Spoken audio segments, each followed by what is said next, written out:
여러분 안녕하세요. 반갑습니다. 오늘도 우리 주님의 진실하신 사랑이 우리를 덮어주시는 귀하고 복된 은혜의 시간이 되기를 바랍니다. 함께 찬양하며 예배하겠습니다.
오늘 우리가 함께 나눌 말씀은 사도행전 5장 11절부터 11절의 말씀입니다. 우리 함께 읽어보도록 하겠습니다.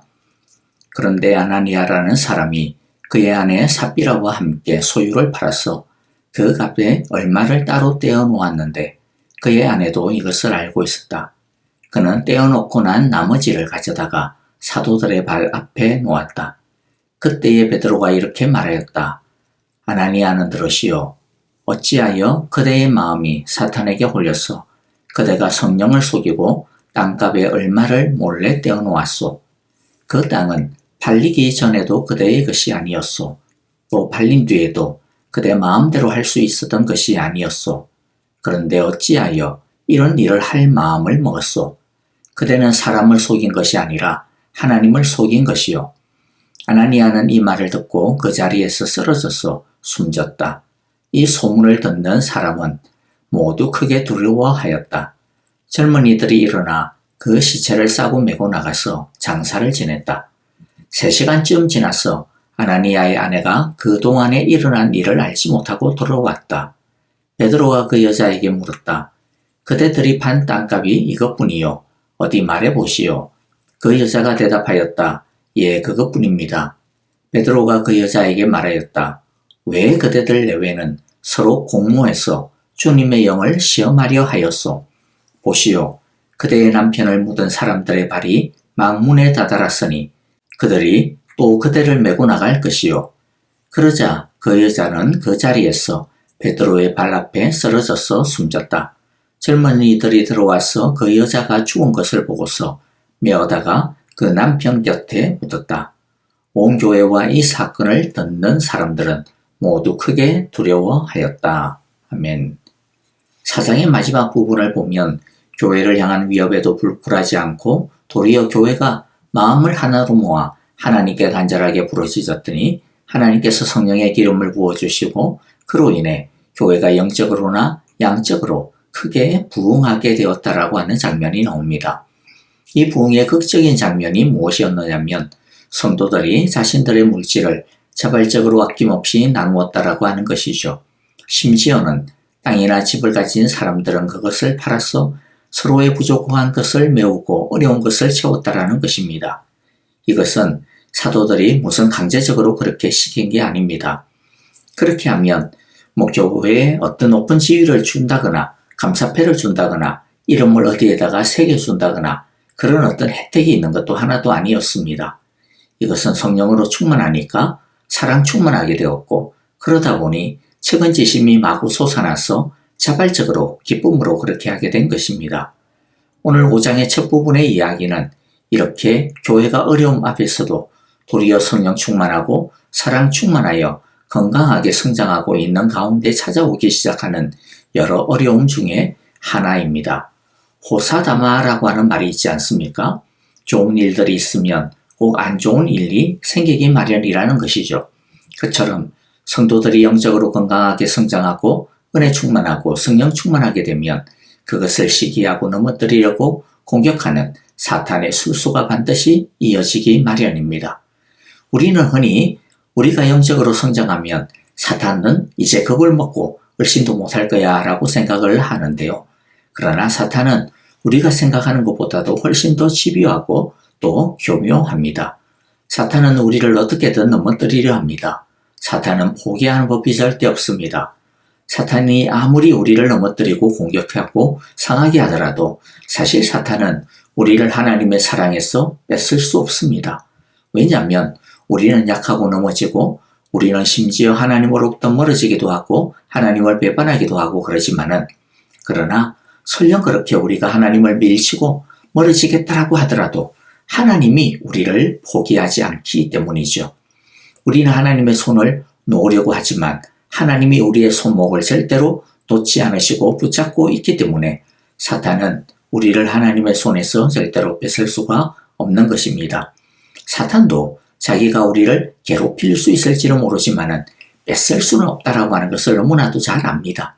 자기는 이미 머리가 깨져서 자신의 날이 얼마 남지 않았다라고 하는 것도 너무나도 잘 압니다. 자기는 결국 실패할 것이고 결국에는 패망할 것이라고 하는 것도 너무나도 잘 압니다. 그런데도 불구하고 사탄은 우리를 넘어뜨리고 괴롭히는 것을 포기하지 않습니다. 그래서 하나님의 자녀인 우리가 하나님의 자녀로서의 존귀함과 권세를 누리지 못하도록 어떻게든 사탄은 방해하려고 합니다. 어떻게든 조금이라도 하나님의 나라의 확장을 방해하려고 사탄은 죽으라고 길을 쓰고 덤벼듭니다. 그렇기 때문에 은혜가 충만할 때, 성령 충만할 때 조심해야 하는 것입니다. 그때 사탄은 다양한 방법을 사용하여 우리를 어떻게든 한번 잡아뜨리려고 수작을 부릴 것이기 때문이죠. 5장부터는 은혜 충만, 성령 충만한 교회를, 성도들을 공격하는 사탄의 집요한 여러 가지 공격들의 사례들이 나오게 될 겁니다. 이것을 보시면 우리들의 삶에서 한 번 이상은 다 마주해 보았던 그런 케이스라고 하는 것을 알 수가 있을 겁니다. 그래서 이 이야기들을 우리가 살펴보면서 야, 사탄이 오늘날에도 나를 그리고 우리 교회를 이렇게 넘어뜨리려고 공격할 수 있겠구나라고 하는 것에 대해 경각심을 가질 수 있기를 바라고요. 그래서 그야말로 깨어 있어야 되겠구나라고 하는 영적인 긴장을 다시 가담는 그런 시간들이 우리 모두가 되었으면 좋겠습니다. 오늘은 아나니아와 삽비라라고 하는 이 부부의 비극에 대한 이야기입니다. 방금 전에도 살펴보았듯이 지금 이 당시의 예루살렘 교회의 분위기는 어떻습니까? 위협은 있지만 그러나 교회 내적으로는 이보다 더 은혜로울 수가 없습니다. 이보다 더 재밌고 흥미롭고 사랑이 넘칠 수가 없습니다. 누가 시키지도 않았는데 사람들은 자발적으로 기쁨으로 자신들의 호주머니를 털고 서로를 섬기는 재미가 들불처럼 일어나고 있었습니다. 그 중에는 심지어 자신들의 집과 땅을 팔아서 교회에 바치는 일들이 일어나고 있었습니다. 여러분, 얼마나 멋진 일입니까? 사실 이게 어떻게 평범하게 일어날 수 있는 일이겠어요? 이렇게 갖다 바친다고 해도 아까 말했죠. 자기들에게 떨어지는 떡고물 하나도 없습니다. 그럼에도 불구하고 성령 충만하니까, 은혜 충만하니까, 그래, 내가 가진 것 내 것이 아니고 하나님이 주신 거야. 하나님이 주신 것이니 하나님께 드리는 게 맞지. 하나님이 주인이시니까 내가 지금 드려도 하나님이 알아서 먹여 살리시겠지. 또 하나님이 필요하시면 내게 또 다른 것을 맡기실 것이고, 설령 그게 아니라면, 그게 하나님 뜻이 아니라면 어쩔 수 없는 거고, 또 다른 하나님의 선하신 인도하심이 다스림이 있겠지. 이런 마음으로 이들은요, 전적으로 자신의 삶의 주인이 하나님이시라고 하는 이 감사와 믿음으로 하나님께 드렸던 것입니다. 이러한 분위기에서 아나니아와 삽비라 부부도 동참하기로 결정을 했던 것 같습니다. 그래서 자신의 소유를 팔아서 베드로에게로 가져가기로 합니다. 그런데 문제가 생겼습니다. 막상 소유를 팔아서 하나님께 바치려고 하니까 아까운 겁니다. 그래서 이들은 원래 하나님께로 바치기로 계획했던 것 중에서 일부만 바쳐야 되겠다라고 마음을 먹습니다.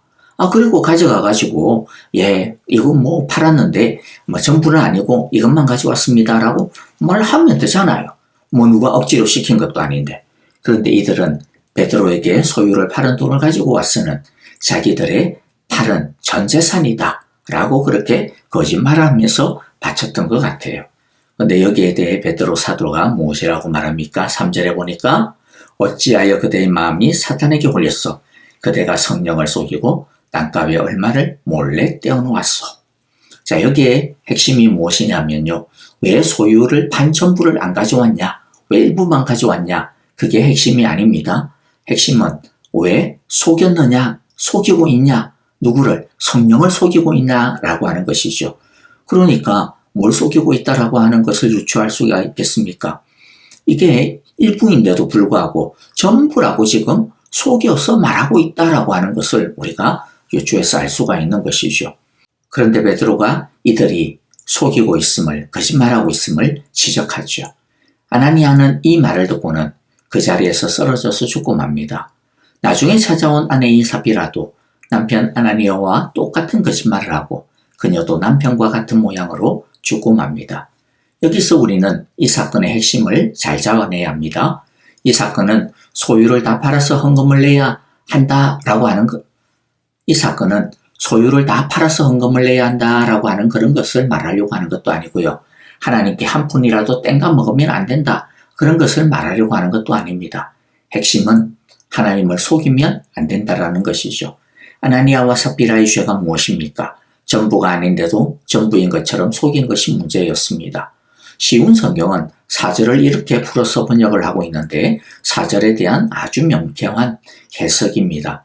4절을 보면 그 재산을 팔고 안 팔고는 당신 마음대로 할 수 있는 일이 아니요. 그러니까 누가 팔라고 했냐? 이네들이 팔았지 않느냐? 그리고 판 후에도 그 돈의 얼마를 남에게 줄 것인지 말 것인지 그것도 전적으로 당신의 자유의사에 달린 것이 아니요. 그런데 왜 이런 짓을, 왜 거짓말을 했느냐는 거죠. 당신은 우리를 속인 것이 아니라 하나님을 속인 것이요. 베드로가 하나님이 문제 삼은 것은 액수가 아니고 바로 속이는 행위입니다. 그들은 왜 이렇게 속이는 짓을 벌였을까요? 어쩌면 인정받고 높임을 받고 싶어였을 겁니다. 이들이 잘 보이고 싶었던 대상은 하나님이 아니고 사람이었던 것이죠. 하나님이 자신들을 어떻게 보고 계신가? 하나님이 자신들을 어떻게 평가하는가라고 하는 것이 중요한데, 그러나 이들에게는요, 사람들이 우리를 어떻게 볼까? 사람들이 우리를 어떻게 평가할까 하는 것이 더 중요했던 것입니다. 그러니 이들에게 중요한 것은 하나님이 아니라 사람이었던 것이죠. 이들에게 있어서의 하나님은 하나님이 아니라 사람이 이들의 하나님이었던 것입니다. 그래서 이들은 하나님을 속이더라도 사람들에게 잘 보이고 싶다. 사람들에게 높임을 받고 싶다라고 생각을 했던 것입니다. 그러니 이 거짓말의 진짜 본질은 하나님을 하나님으로 보지 않는 하나님을 우습게 여기는 불신앙인 것이죠. 그런데 아나니아의 속임은 욕심에 의한 단순한 일탈이 아니라 그 배후에 심각한 문제가 있다라고 하는 것을 베드로는 지적을 합니다. 이것을 우리가 어떻게 알 수 있느냐 하면 3절에서 베드로가 이렇게 말하고 있었죠. 그대의 마음이 사탄에게 홀려서 그대가 성령을 속였다. 사탄에게 홀려서라고 하는 이 말을 개역개정에서는 사탄이 내 마음에 가득하여라고 번역을 하고 있습니다. 자, 중요한 것은요, 홀려서 또 가득하여라고 하는 이 단어가 원래 헬라어 원어가 어떤 말이냐라고 하는 것이겠죠. 홀려서 가득하여라고 하는 헬라어의 원어는 플레로라고 하는 말인데요. 이것은 충만하다라고 하는 뜻입니다. 자, 이 충만하다라고 하는 단어가 어떻게 쓰여지느냐 하면은 오순절 성령 강림할 때 온 집안에 성령이 가득하였다라고 할 때 이 가득하다. 또 13장 52절에 보면 제자들이 성령이 충만하다라고 이런 말이 나오는데 여기서 충만하다라고 하는 말이 똑같은 말입니다. 그러니 아나니아와 삽비라는 성령 충만해야 되는데 성령 충만한 게 아니라 사탄이 충만하였던 것입니다. 왜 아나니아와 삽비라는 사탄이 충만한 사람이 되었을까요? 이들도 분명히 성령을 받은 사람이었고 성령 충만했던 사람들이었는데 왜 이렇게 되어버렸을까요? 그것은 사람들로부터 인정받으려고 하는 인간적인 영광에 대한 욕망이 가득 찼기 때문입니다. 또 돈에 대한 욕심이 가득 찼기 때문입니다. 말씀을 마무리하면서 정리를 해보면요.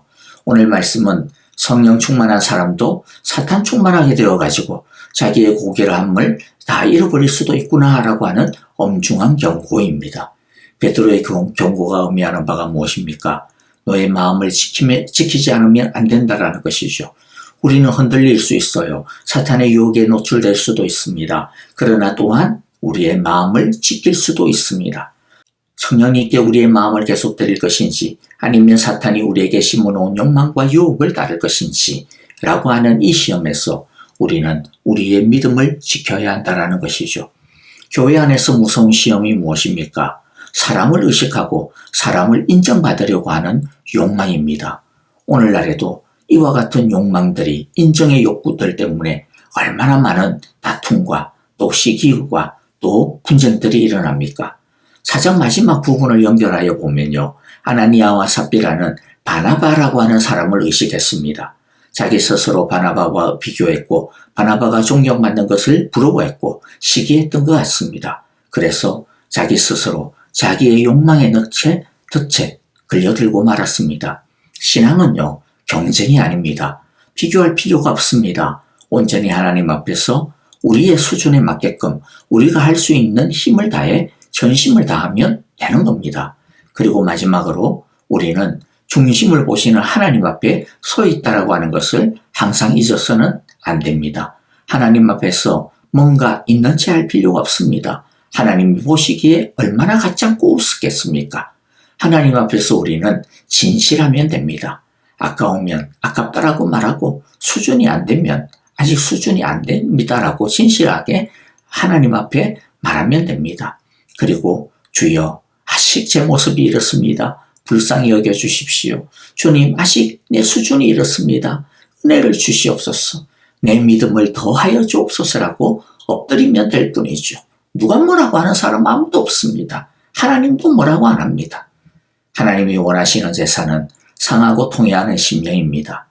정직하고 진실한 마음과 믿음으로 하나님을 찾는 것이라고 하는 것을 늘 기억하고 우리 모두 우리를 긍휼히 여기시고 어이없이 여겨주시는 주님만을 의식하고 주님께 전심과 진심을 드리는 우리 모두가 다 되어지기를 간절히 기도합니다. 그리하여 우리 안에 지시되도록 사탄이 놓아두는 욕망이라고 하는 덫에 빠지지 아니하고 그 덫에서 속히 빠져나와 주님 앞에 더 가까이 엎드리는 우리 모두가 다 되어지기를 사람의 인정을 받는 것이 아니라 주님의 인정을 받는 우리 모두가 다 되어지기를 간절히 기도하고 축복합니다. 아멘.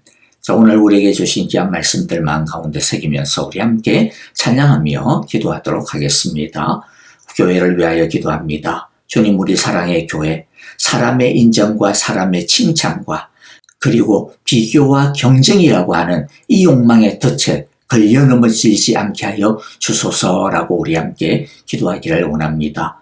또 우리 아프신 성도님들 위하여서 여러분들 기도해 주시기를 바랍니다. 김정숙 권사님, 지수영 집사님, 전정자 집사님, 김태수 집사님의 회복을 위해서 기도해 주시고요. 그리고 특별히 또 슬픔을 당한 우리 가정 유영래 권사님 위하여서 주님 은혜의 은혜를 주시고 위로의 위로를 주시고 주의 평화의 평화를 소망의 소망을 더하여 주소서라고 기도해 주십시오. 또 우리 선교사님들을 위하여 기도해 주시고요.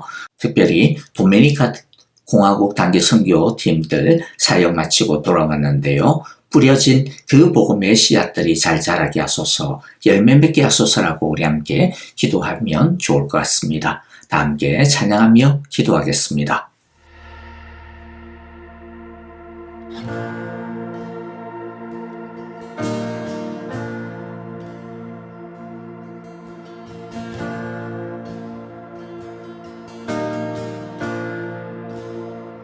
사랑해요. 주의 자비 변치 않네. 내 모든 삶 주의 손에 있네.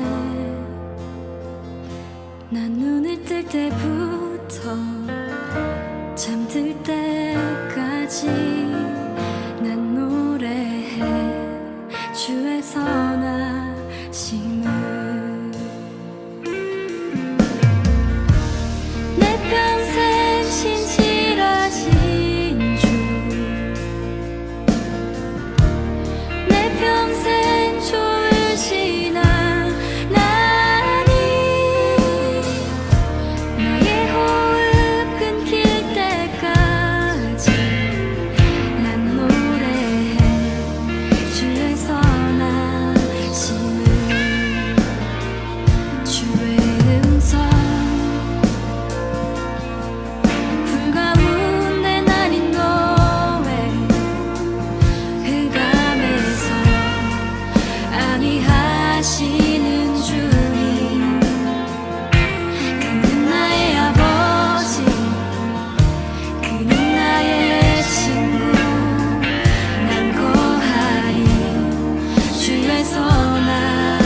평생